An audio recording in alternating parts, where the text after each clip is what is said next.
Kas panagyaman iti dakkel a kontribusyon dagiti mannalon iti ekonomiya, ramrambakan ita ti munisipyo ti Latinad, ti makalabas a selbasyon ti Highland Vegetable Industry. Tampok dito'y dagiti naduma-duma nateng a produkto dagiti mannalon. Report idano ni Jezreel Kate Lapisar.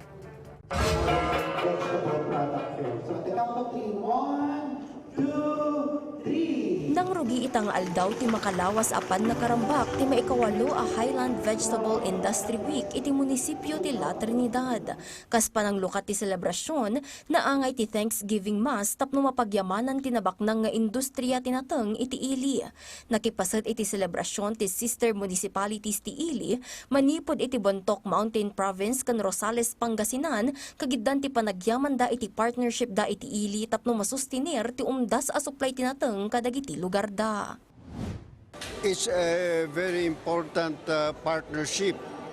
Well, as sister municipalities, we can learn from one another. The experiences of good governance, the experiences of development, we can share this expertise to each other. Impaganat-gatmat dagiti opisyal ti munisipyo ti kinapatag ti pananglagip ti kontribusyon ti Highland Vegetable Industry iti ekonomiya kan pagbiagan dagiti residente ti ili. The objective ng activity natin is to, of course, yun nga, promote our vegetable products, provide yung mga legislations para to protect our vegetable industry dito sa munisipyo natin at dito sa Benguet especially. Kinuna ti Department of Agriculture Cordillera at ti Rehiyon ti Mangsup-Supply ti 70 aging 80% tinateng iti pagilyan. Isuanasken ang maipaayan iti pammaddayaw dagiti adda iti Highland Vegetable Industry. Napakahalaga nung usapin na ito at napakahalaga nung continuing discussions para ang mga stakeholders nagkakaroon ng opportunity to collaborate with one another, no?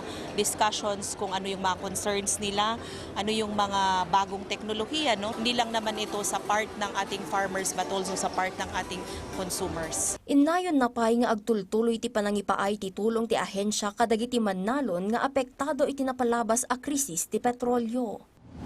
Patuloy pa rin nating susuportahan yung industry na ito, no. Ito yung isang industriya na tayo ang leading, no.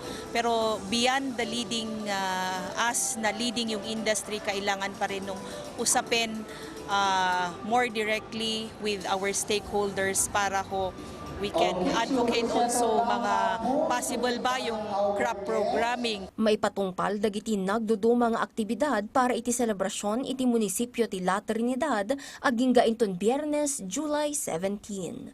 Jezreel Kate Lapisar para iti Pagilian.